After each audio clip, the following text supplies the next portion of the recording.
All right, good afternoon, ladies and gentlemen, and welcome back to the recap.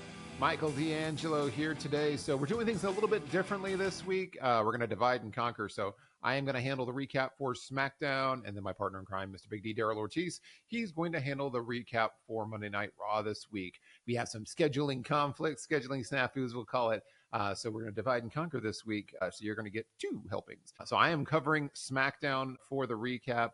It was definitely interesting. I'm going to say this is one of the better SmackDown episodes that I've seen in a very, very long time. Lots of excitement, lots of things to get to. So the show kicked off with John Cena, and it had been rumored pretty much all week. They had talked about John Cena's final SmackDown appearance, which you have to imagine, I'm sure he's going to show up and make appearances like years from now, or like this probably isn't the last time he's ever going to be on SmackDown, but that's the way that it was really kind of touted all week. And he alluded to that as much, that this was going to be his final SmackDown. So he came out, did a lot of thanking of the crowd in Chicago, thanked them, kind of, walked through the history, his matches with CM Punk, and it was pretty cool. It was a nice moment. He said he didn't have anything planned, so he was just going to come out and do the thank yous and then just enjoy himself and enjoy the night. As he was getting ready to leave, Sami Zayn came down and, on behalf of the locker room, wanted to thank John Cena again.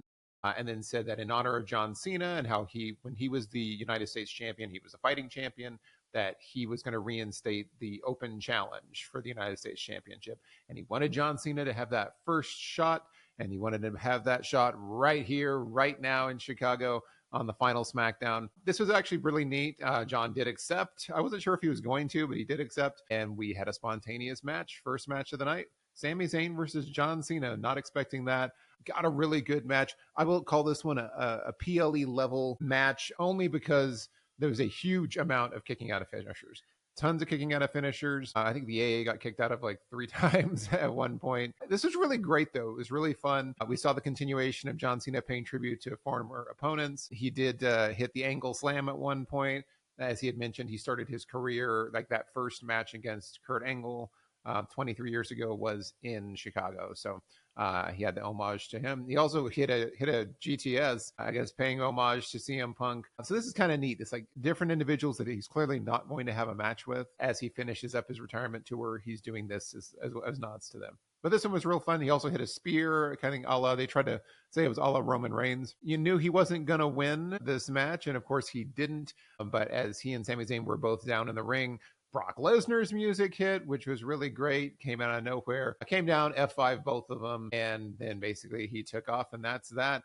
This was the first 50 minutes of a only 2-hour show. So a lot that happened, but it was all centric to John Cena and Brock Lesnar. And then they made the official announcement. We will be seeing Cena versus Lesnar at WrestlePalooza, which is like the worst name ever for a PLE, but the first ESPN PLE WrestlePalooza. We'll be seeing John Cena taking on Brock Lesnar. After this, we got Aleister Black, versus Damian Priest. This is a good match. They did have a couple of commercial breaks in between. I think trying to follow the Cena, Sami Zayn, Brock Lesnar thing was a tough job to do, but this one was good.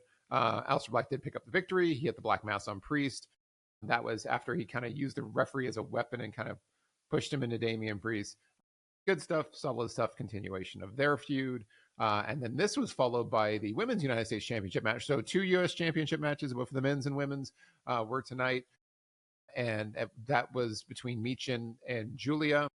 Good match, solid match. You knew Julia was going to retain, and of course she did, after Kiana James basically kind of got a distraction on Michin so that Julia was able to pick up the win. That was somewhat predictable. You knew it was going to happen. There was brawling afterwards, all that good stuff. And this led us into our final segment. We'll call this the main event of the night. The final segment, which was, Seth Rollins coming out, but he stayed in the skybox, and he started cutting a promo on Punk, then introduced his wife, Becky Lynch. Becky came on down to the ring and did the heel thing, ran down the crowd for chanting other people's names. How dare they chant other people's names in front of her? Kind of did her usual greatest hits of making fun of sports teams, saying she's the greatest wrestler of all time. Sports Illustrated says so, which is kind of her gimmick now. She just kind of runs through this every time. And then CM Punk's music hit because, of course, it's in Chicago. He made his way back down to the ring, if you recall, on Monday Night Raw, which Big D will talk about. They had the interaction with CM Punk and Becky Lynch, and Becky was like slapping the crap out of him. And he was like, "You're going to regret this," and that's that. So this kind of started again where she was calling him an embarrassment, telling him to leave, proceeded to start slapping him in the face again, pushing her head into his chest, like the whole thing, trying to antagonize CM Punk. And then he started to leave, started to walk out. And then he was like, I can't put my hands on a woman, but I know somebody who can. And then, of course, finally, we've been waiting for it. We've been waiting for this on the recap for like almost 2 years. Since CM Punk came back, AJ Lee's music hit. The place went absolutely crazy. The crowd went bananas. This is probably the worst kept secret, though, I will say. We knew that she was in Chicago. I think on the social media, they accidentally let the cat out of the bag that AJ Lee would be there. So this is the worst kept secret, but it was still cool, and it still got a huge reaction, as well it should have. AJ Lee looks great, very, very fit. She came down and basically brawled with Becky. She hit her with a spear, and then started brawling with her, hit her with the Lou Thesz press, brawled with her more, and basically the show went off the air with AJ Lee and CM Punk standing tall in the ring, and Becky and Seth Rollins retreating out the back. So they're clearly going to be building to a mixed tag match probably for this group as well, which should be good. Or maybe AJ Lee goes up against the Women's Intercontinental Champion. We'll see. Maybe they'll each have their own title match.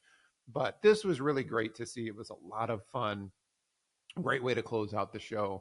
And didn't really overshadow. It's kind of bookend. You had Cena, Lesnar at the beginning of the show, AJ Lee's return at the end of the show. So it's just a lot of revelations, a lot of big things happening in the SmackDown in Chicago. Lots of fun stuff. Felt like a really fast show because it was.